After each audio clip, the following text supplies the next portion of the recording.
నమస్కారం. చాలా సంతోషం. ఇవాళ ఫుల్ కోరం మేము రావడము, మీరు ఉండడము మాకు ఇవాళ మంచి రోజుగా భావిస్తూ, మంథని నియోజకవర్గ ఎమ్మెల్యే గారు ఇప్పుడు మంత్రిగా కూడా ఉన్నారు. వారు సొంతంగా 25 సంవత్సరాల సెలబ్రేషన్స్ చాలా గొప్పగా చేసుకున్నారు. వారి కుటుంబం మంథని నియోజకవర్గ శాసనసభ్యులుగా దాదాపు 40 సంవత్సరాల పైచిలుకుతో పరిపాలిస్తూ ఉన్నారు. ప్రతిరోజు ముఖ్యమంత్రి గారు దుద్దిల్ల శ్రీధర్ మంత్రి గారికి ఏది చెప్తే అది చేసి పెడితే ఆయన అడగడమే ఆలస్యమని రేవంత్ రెడ్డి గారు చెప్తా ఉన్నారు.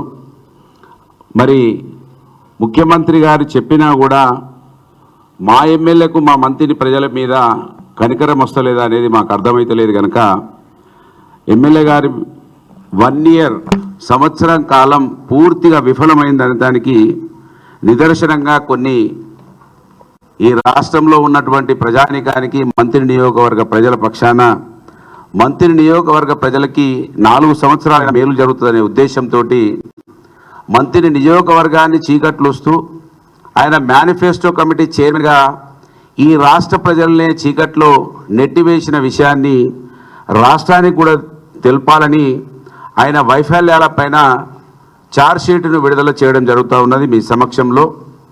మరి మంత్రి ఎమ్మెల్యే గారు ఆయన ఇది 5వసారి ఎమ్మెల్యేగా అయిండు. ఆయన ఇవాళ మంత్రిగా కూడా ఉన్నాడు. ఆయన ఎన్నికల సమయంలో ముఖ్యమైన అంశాలను వారు దృష్టికి తీసుకొచ్చినారు. ఒక 2 మీకు వినిపించి వాటిని చూపిస్తాను ఈ సందర్భంగా తెలియజేస్తా ఉన్నాను.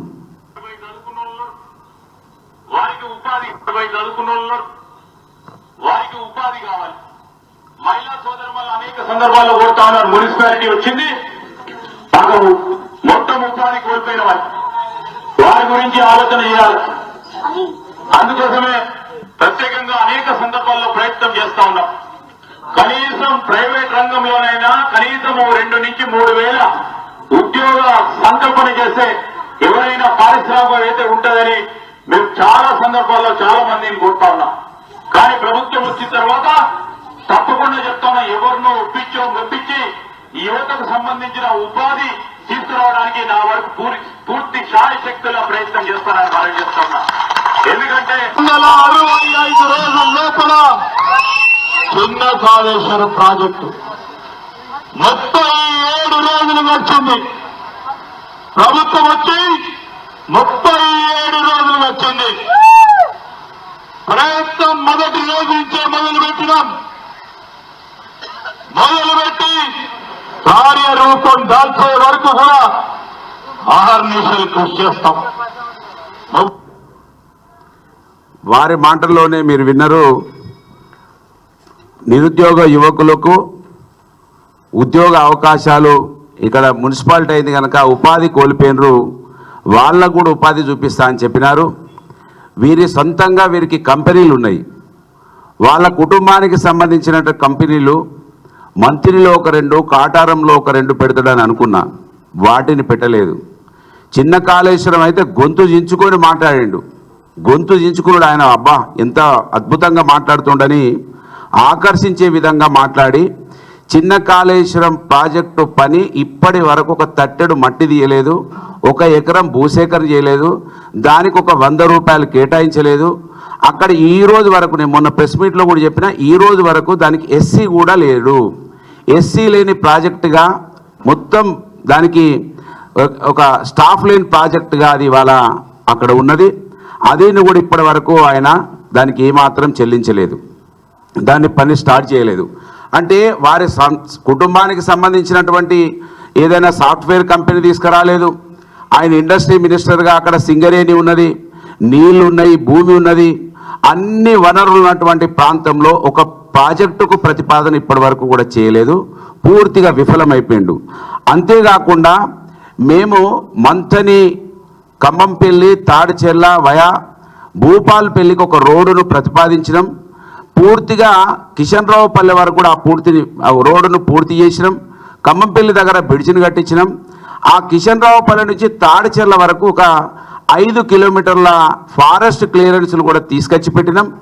దానికి ఫారెస్ట్ క్లియరెన్స్లకు 4 కోట్ల రూపాయలు వెచ్చించాలి.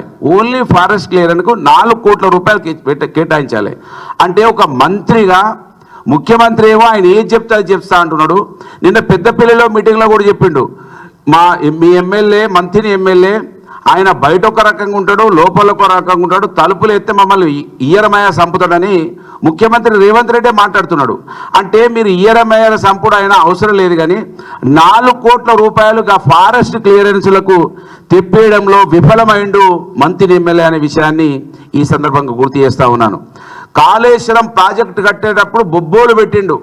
కాళేశ్వరం ప్రాజెక్టులో భూములు పోతున్నాయి, వాళ్ళకు నష్టపరిహారం తక్కువ ఇచ్చిండ్రు అని చెప్పి నష్టపరిహారం ఎక్కువ ఇస్తా అని మేనిఫెస్టోలో పొందుపరిచి ఇప్పటి వరకు ఆ కోల్పోయిన భూముల వాళ్ళ గురించి ఆలోచించలే.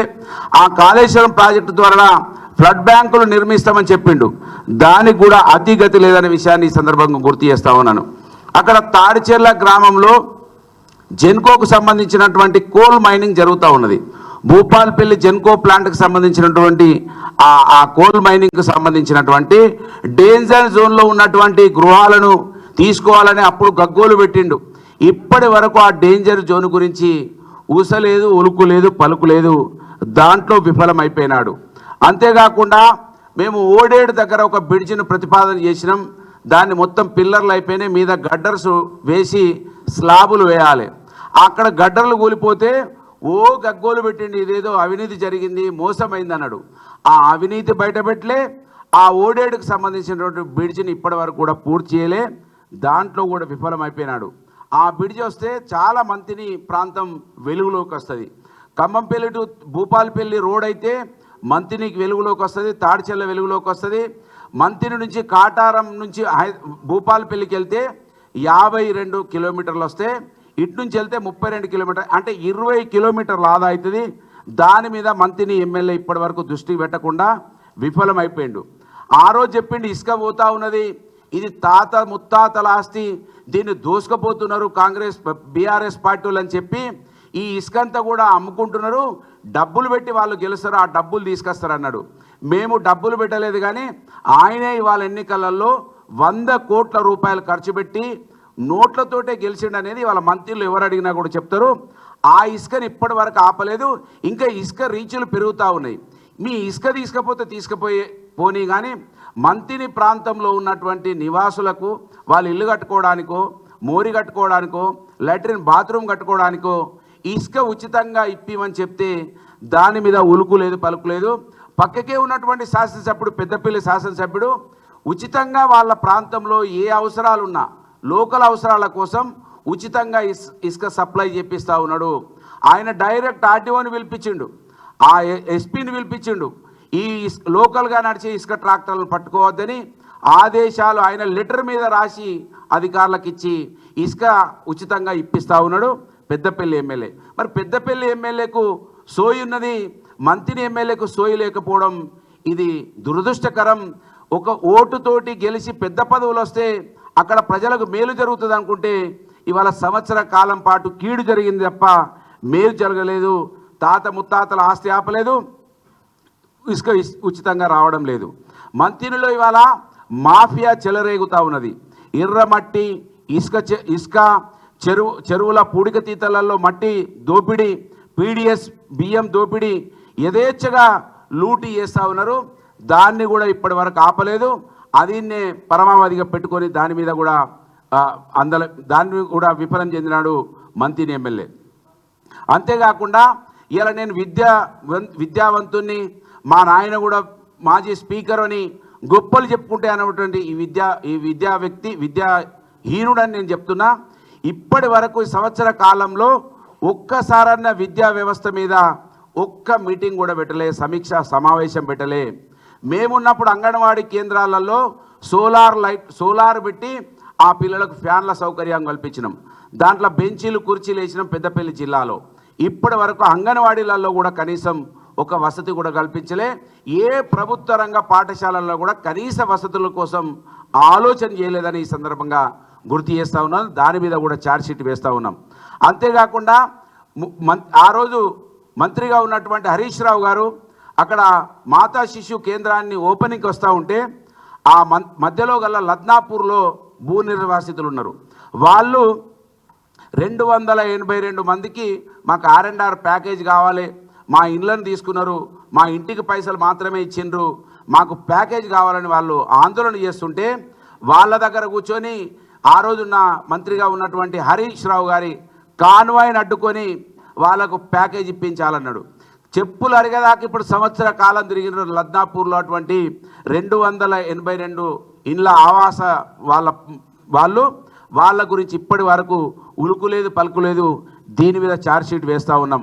పెద్దగా మాట్లాడిండు, గొంతెత్తుకొని మాట్లాడిండు, మెడికల్ కాలేజ్ చేస్తా అన్నాడు.